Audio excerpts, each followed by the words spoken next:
Hi Tech students! Since we're having an online class for Chapter 4, I was going to provide a little bit of extra information about the PowerPoint. I have put in extra hints in code in the PowerPoint because of being online, and hopefully these videos will help clarify any part of it that you find difficult. We are getting ready for our midterm practice test, and that will be held next week. You want to definitely be there on time, and you will need the entire time for most people to do the 3 problems. The tutors and I will be able to help. Here are some of the important things though to get ready. Number 1 is to organize your files into an accessible location. That means your PowerPoints and your Python files, and make sure they're named well so you can find everything. The test is open book, and so being able to access those files is so important. If any of them weren't working, this would be the time where you would want to go ahead and get those in working order. And so you can use, there's information in the announcements, the videos, grading feedback, PowerPoints, and of course tutoring as well. You guys will all have to use a school computer for the practice tests and the real tests. Now, I know that's really an extra challenge for a lot of people who are used to using their own computer. I would feel the same. We had some very serious situations occur where we had to insist that everybody use a school computer, and since it has to be used in the real exam, we practice that as well in the practice exam.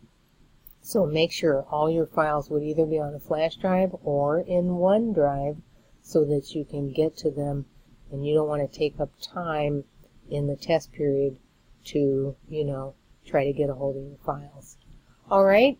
If you're struggling, it's a good time to check in with a tutor and myself and make sure you get the help that you need.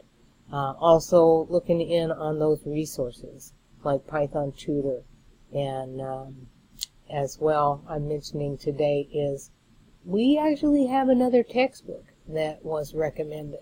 So if our textbook is not speaking to you, this alternative textbook that we have, very, very good book.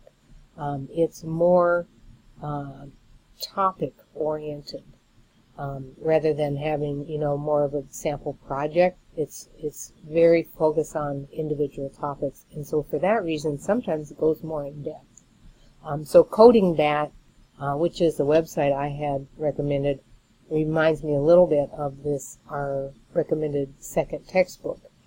In that, it really hits hard on the concepts individually. All right. So with that, then let's move on to talk about lists. When we're thinking about lists, I would like to start by talking about lists that we see in everyday life. Okay, and so let's all start by having in a practice file with make a list of your own choosing so that you can see how critical this is to, making programs mirror real life. So let's all make up a list. My list equals, and then square brackets, and here's how it will look. In my case, of course, I'm always dealing with students. And so I made my list equals, and then there all of you are. My list is long, so yours probably won't be that long. But all lists have in common variable name equals, and then square bracket. If the list items are strings, they are in that familiar format where they have a quotation, and then comma separated for each list item. Each one of these people is a list item. In my case, I went ahead and wrote a little program that would randomly select students into groups of 3. And it works great. So it's very, very useful because many times I would like to put students in groups, do a random selection, and, boom, it does it for me now that I figured that out. Okay, so lists are everywhere, and we're going to learn how to take advantage of the power in Python. So when we go forward, I'm going to run code, but I already pasted it all into PyCharm. So you're going to have to stop the video and paste the code in order to run the code. Okay, so we got lists, group of items, comma separated. The list needs a name. And each item in the list can be referred to by its index number. So I look print streets 1, that's the index number that would go along with Hennepin. So my list itself is streets. I could print the whole thing, or I could just print the item that's sitting at index 1, 0, 1, 2, like that. And so when I run that code over here, as expected, it's going to pull out Hennepin. And in its first, they'll print the whole list. When you print, you get these brackets, and we're going to learn how to take those off to make our printing look better. Okay, so the next slide down, we're looking at a list, and in this case, each one of these has a different data type. My villains is string once again, string data. Quiz scores, though, whole numbers, 10, 9, 10, 8, and they're comma separated, but no quotation marks when we're talking about ints. Rainfall amounts, got your floats here, comma separated, still have the square brackets, and then mixed. I can have a string, an int, and a float. In real life, you might have a date. And you can have a list of lists. Here's two separate lists, and they are comma separated. You might be wondering, could this one be replaced by a list? Yes, it could. All right.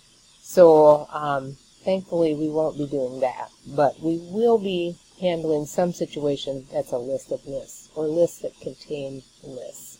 All right. So I think that you will be able to get used to that idea. All right. So when we are going to try to access our villains, okay, we want to pull out villain 0. That's going to be the first villain. We're going to pull out the second quiz score by asking for index 1, and then we could pull out the fifth rainfall by going for index 4. So the list that I have here have to be run together with these commands in order to print. So I'm going to go ahead and show what happens there. I've got to select all of that. They go together. And then I will be getting only part of the list.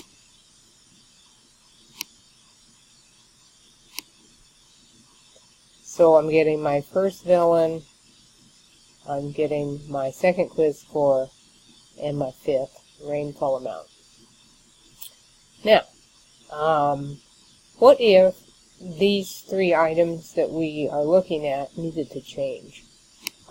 That's what's covered here in this next slide that goes along with those other two.